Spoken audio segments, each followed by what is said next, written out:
Ilan sa mga pinakamahusay na nakasanayan para sa pagiging tunay na kapayapaan ng isip.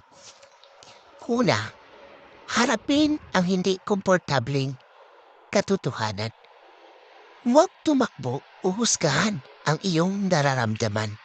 Salip ay maging mahabagin at mapsisa. Pangalawa, kumonekta sa mga taong mahal at pinagkakatiwalaan mo.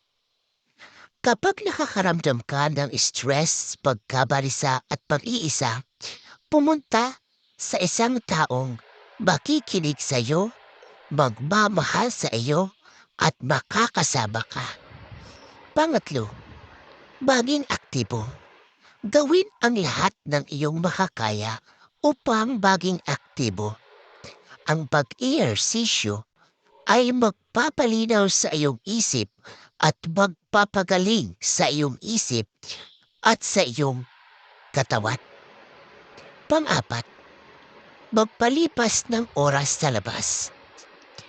Ang kalikasan ay nakapagpapagaling at nakapagpapanumbalik para sa iyong puso, isip at katawan. Panglima, matulog. Ang pagtulog ng 7 hanggang 9 na oras ay nag-aayos ng napakaraming isyu sa kalusugan, kabilang ang stress at pagkabalisa. Ipang-anim, kumain ng mabuti. Ang mga pagkain mayaman sa sustansya ay isang pundasyong haligi ng kalusugan. Ang pagkain ay may direktang epektibo sa iyong kalooban, gayon din sa kakayahan ng iyong katawan na gumana, tumugon at makabawi. Pang-7, ugaliing magpasalamat araw-araw.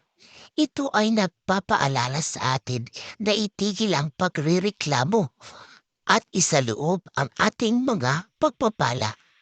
Pang-8, makinig ng musika. Ang musika ay nakapagpapagaling sa kaluluwa. Ang pang-9, ugaliin ang pagpapatawad. Huwag dalhin ang pait o galit.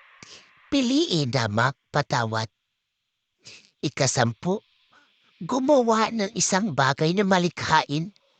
Ang malikhain ay isang kahangahangang outlet para sa stress relief at kapayapaan. At ika-11, subukan ang pagmuni-muni. Ito ay ang pagsasanay at pagkontrol ng ating diisip. Ito ay nakakatulong sa iyo na makahanap ng kapayapaan ng isip. At ika-12, manalangin. Maglaan ng regular na oras para manalangin at pakalmahin ang iyong mga espiritu. At panghuli, ay bawasan ang paggamit ng teknolohiya. Ang sobrang paggamit ng teknolohiya ay maaaring humantong sa mga issue sa kalusugan ng isip.